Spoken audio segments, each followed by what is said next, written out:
success. In such instances as we have recounted, men have found that persistent effort along certain lines has had the effect of making presently available what would otherwise be simply unused storage batteries of reserve power. What was the source and inspiration for this persistent effort? You will say that it was ambition or patriotism or some similar semi-emotional influence, and so it was. But what is ambition? What is patriotism? What is any desire but a picturing to the mind's eye of the things desired, an awakening of a mental image of the result to be attained, the reward that is to follow certain efforts? And these mental pictures coming into consciousness have brought with them their associated emotions and their associated impulses to muscular action, impulses appropriate to the picture and automatically tending to work its realization. These impulses constitute the whole of man's achieving power. They are the initiative energy of all success. When you are affected with doubt and fear, timidity and lack of confidence, this means that your mental inhibitions are too numerous, too high, or too strong.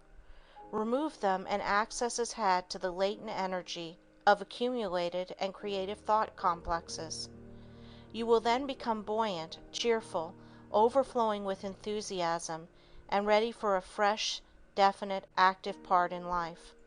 Ideas, then, when latent, may be considered as possessing an energizing influence. The same idea does not necessarily have the same effect upon the same persons at different times. What its effect may be at any time or with any individual depends upon the makeup of the consciousness in which it finds itself. The setting of consciousness may be entirely different upon the present appearance of the particular idea from what it was on the occasion when this same idea last appeared. Yesterday there may have been present no conflicting tendencies, and this particular idea may therefore have been allowed free and joyous expression. Today other thoughts may be in the ascendancy, so that we look upon the idea of yesterday with a feeling of revulsion. The thought that aroused new energy in you yesterday may then sicken you at your task today. The thought that stirs the soul of a vigorous man may shock the sensibilities of a delicate woman.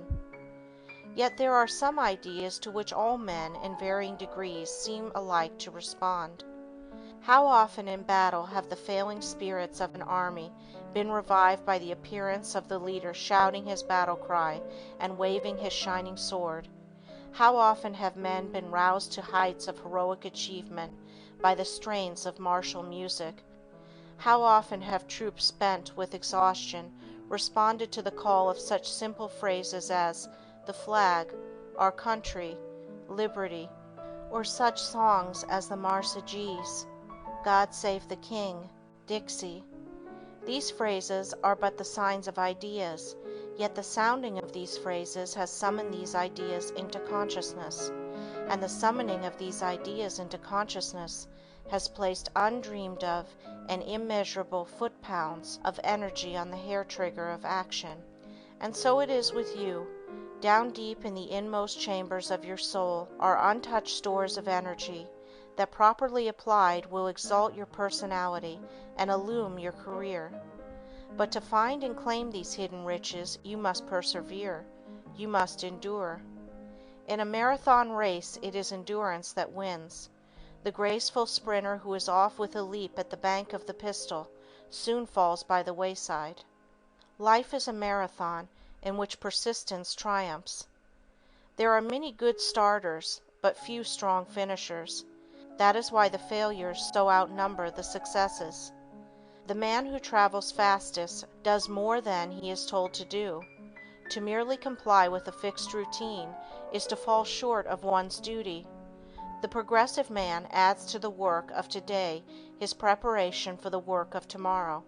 He delights in attempting more and more difficult tasks, because in every task he sets himself he sees a step forward in the development of his own abilities. He loves his work more than he loves his pay, and he delves deeper than the exigencies of the moment require, because he craves the power to do more. Most men start with enthusiasm. No hours are too long, no task too difficult, but soon they tire, and lacking willpower to persist, they succumb to the lure of distracting interests. They become disheartened and indifferent, and so they fail. A young man married. He was a proprietor of a flourishing general store in Princeton, Indiana. He and his bride forthwith resolved that they could and would lay aside out of their income $1,000 a year for 10 years, by which time they would have $10,000 and accumulated interest and could go into business in a big city. At the end of the first year, when they took stock of their savings, they decided that thereafter, instead of trying to save $1,000 a year for 10 years, they would undertake to save $10 a year for 1,000 years and would be more apt to succeed. Today they are just where they began. You all know such men who are always starting and never finishing. 95% of the men who go into business are quitters. The very first disappointment sends them scurrying to cover. They begin to look for a soft snap, away from the firing line. Is it any wonder that so few reach any great success? That there is an enormous lack of appropriation of energy in most men's lives is an undoubted fact. Just where this energy is stored, and just what its eternal significance may be, is immaterial to our purpose. It may be that this reserve is nature's safeguard against our extravagance. It may be, as some philosophers contend, that the subconscious, with its vast stores of energy, is a higher, more spiritual phase of man. It may be that the subconscious is for each one of us his individual segment of the divine essence, that it marks our at-one-ment with God. It may be that to evoke these latent energies is to call upon those resources of our being which are the embodiment within us of the Spirit of the Creator of all things. It may be that this divine essence, if adequately aroused, may exert an absolute transcendence over material things and lift humanity to a godlike plane. What we call man, wrote Emerson, the eating, drinking, planting, counting man, does not, as we know him, represent himself, but misrepresents himself. Him we do not respect, but the real soul, whose organ he is, would he let it appear through his action, would make our knees bend. I said, Ye are gods, quoth the psalmist, but ye perfect even as your Father, was the injunction of the Master. Whatever the eternal significance of your latent energy may be, the fact remains that it is yours, and yours to use. If you are to succeed, if you are to do big things, you must be a man of doggedness. You must keep your eyes trained everlastingly upon the vision of the thing you want. You must stay in the race until you get your second wind. You must be a master of yourself and draw freely on your stored-up powers.